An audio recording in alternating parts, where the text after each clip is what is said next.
Chapter 9. Perfect Self-Expression or the Divine Design. There is for each man perfect self-expression. There is a place where he is to fill and no one else can fill.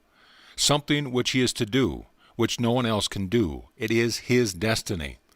This achievement is held a perfect idea in divine mind, awaiting man's recognition. As the imaging faculty is the creative faculty, it is necessary for man to see the idea before it can manifest. So man's highest demand is for the divine design of his life. He may not have the faintest conception of what it is, for there is possibly some marvelous talent hidden deep within him.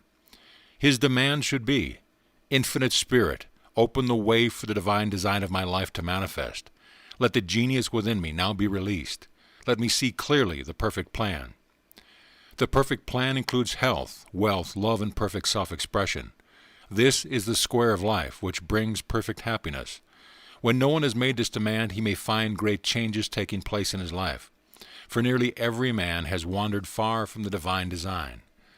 I know in one woman's case, it was as though a cyclone had struck her affairs. But readjustments came quickly, and new and wonderful conditions took the place of old ones. Perfect self-expression will never be labor, but of such absorbing interest that it will seem almost like play. The student knows also, as man comes into the world financed by God, the supply needed for his perfect self-expression will be at hand. Many a genius has struggled for years with the problem of supply, when his spoken word and faith would have released quickly the necessary funds. For example, after the class one day a man came to me and handed me a cent. He said, "I have just 7 cents in the world, and I'm going to give you 1, for I have faith in the power of your spoken word. I want you to speak the word for my perfect self-expression and prosperity." I spoke the word and did not see him again until a year later.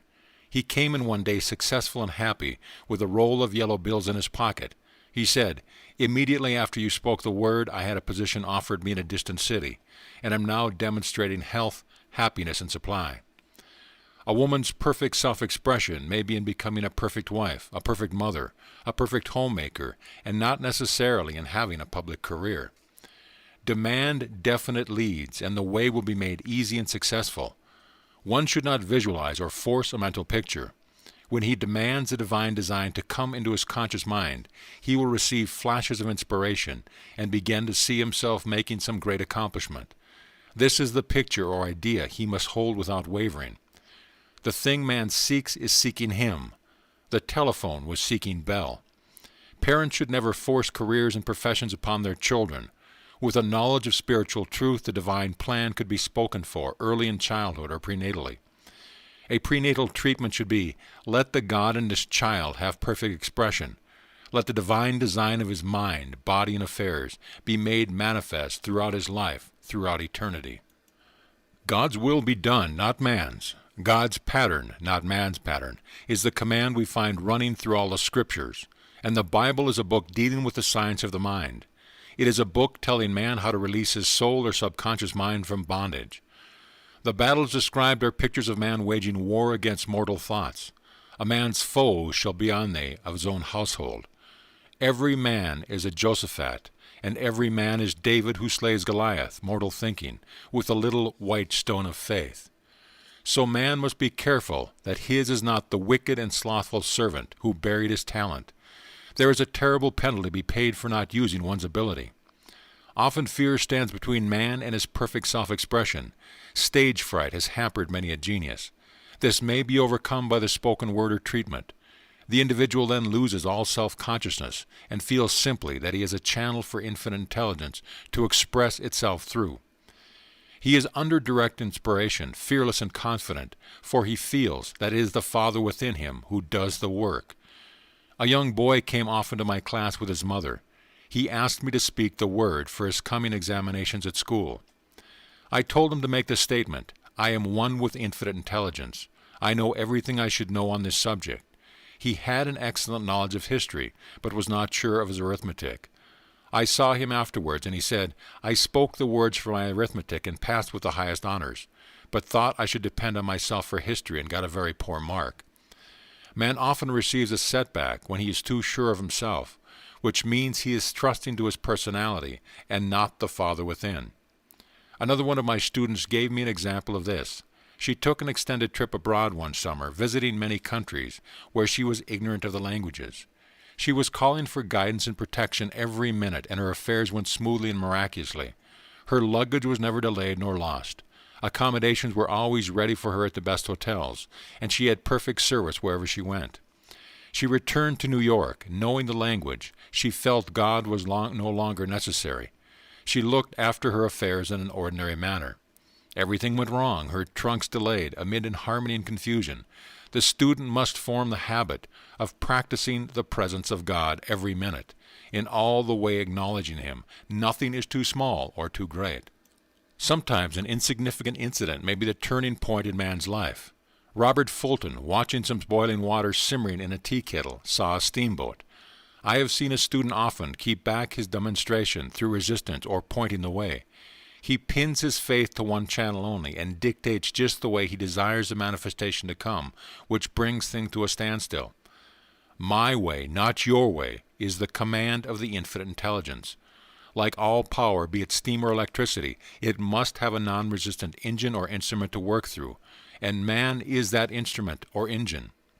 Over and over again, man is told to stand still. O Judah, fear not, but tomorrow go out against them, for the Lord will be with you. You shall not need to fight this battle. Set yourself, stand ye still, and see the salvation of the Lord with you. We see this in the incidents of the $2,000 coming to the woman through the landlord, when she became non-resistant and undisturbed, and the woman who won the man's love after all suffering had ceased. The student's goal is poise. Poise is power, for it gives God power a chance to rush through man, to will and to do its good pleasure. Poised, he thinks clearly and makes right decisions quickly. He never misses a trick. Anger blurs the vision, poisons the blood, is the root of many diseases, and causes wrong decisions, leading to failure. It has been named one of the worst sins, as its reaction is so harmful. The student learns that in metaphysics sin has a much broader meaning than in the old teaching. Whatsoever is not of faith is of sin. He finds that fear and worry are deadly sins. They are inverted faith, and through distorted mental pictures bring to pass the things he fears. His work is to drive out these enemies from the subconscious mind. When man is fearless, he is finished. Maeterlinck says that man is God afraid. So as we read in the previous chapters, man can only vanquish fear by walking up to the thing he's afraid of. When Jehoshaphat and his army prepared to meet the enemy singing, "Praise the Lord, for his mercy endureth forever," they found their enemies had destroyed each other, and there was nothing left to fight. For example, a woman asked a friend to deliver a message to another friend. The woman feared to give the message, as the reasoning mind said, "Don't get mixed up in this affair. Don't give that message." She was troubled in spirit, for she had given her promise. At last she determined to walk up to the lion and call on the law divine protection. She met the friend to whom she was to deliver the message. She opened her mouth to speak, when her friend said, "So-and-so has left town." This made it unnecessary to give the message, as the situation depended upon that person being in town. As she was willing to do it, she was not obliged to, as she did not fear the situation vanished. The student often delays his demonstration through a belief in incompletion. He should make this statement: in divine mind there is only completion. Therefore my demonstration is completed. My perfect work, my perfect home, my perfect health. Whatever he demands are perfect ideas registered in divine mind and must manifest, under grace in a perfect way. He gives thanks. He has already received on the invisible and makes active preparation for receiving on the visible. One of my students was in need of a financial demonstration. She came to me and asked why it was not completed.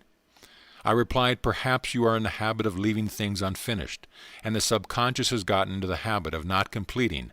As the without, so the within.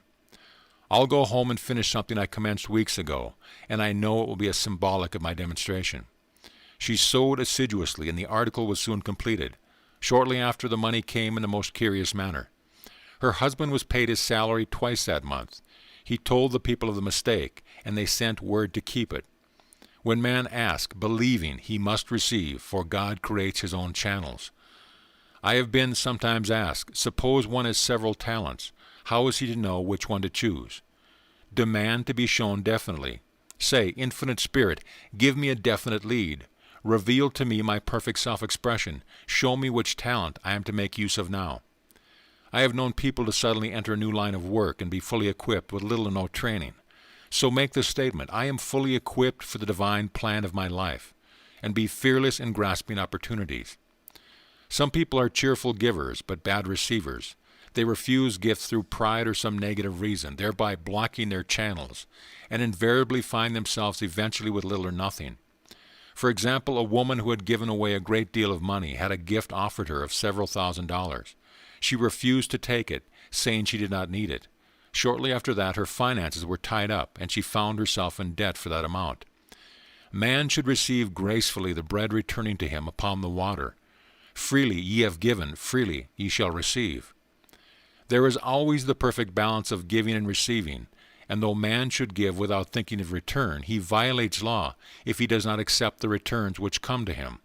For all gifts are from God, man being merely the channel. A thought of lack should never be held over the giver. For example, when the man gave the 1 cent, I did not say, "Poor man, he cannot afford to give me that." I saw him rich and prosperous, with his supply pouring in. It was his thought which brought it. If one has been a bad receiver, he must become a good one and take even a postage stamp if it was given to him, and open up his channel for receiving. The Lord loveth a cheerful receiver as well as a cheerful giver. I have often been asked why one man is born rich and healthy and another man poor and sick. Where there is an effect, there is always a cause. There is no such thing as chance. This question is answered through the law of reincarnation. Man goes through many birth and death until he knows the truth which sets him free. He is drawn back to the earth plane through unsatisfied desire to pay his karmic debts or to fulfill his destiny. The man born rich and healthy has had pictures in his subconscious mind in his past life of health and riches, and the poor and sick man of disease and poverty. Man manifests on any plane the sum total of his subconscious belief. However, birth and death are man-made laws, for the wages of sin is death. The Adamic fall in consciousness through the belief in 2 powers. The real man, spiritual man, is birthless and deathless. He never was born and has never died. As he was in the beginning, he is now and ever shall be. So through the truth, man is set free from the law of karma, sin and death, and manifests the man made in his image and likeness. Man's freedom comes through fulfilling his destiny, bringing into manifestation the divine design of his life.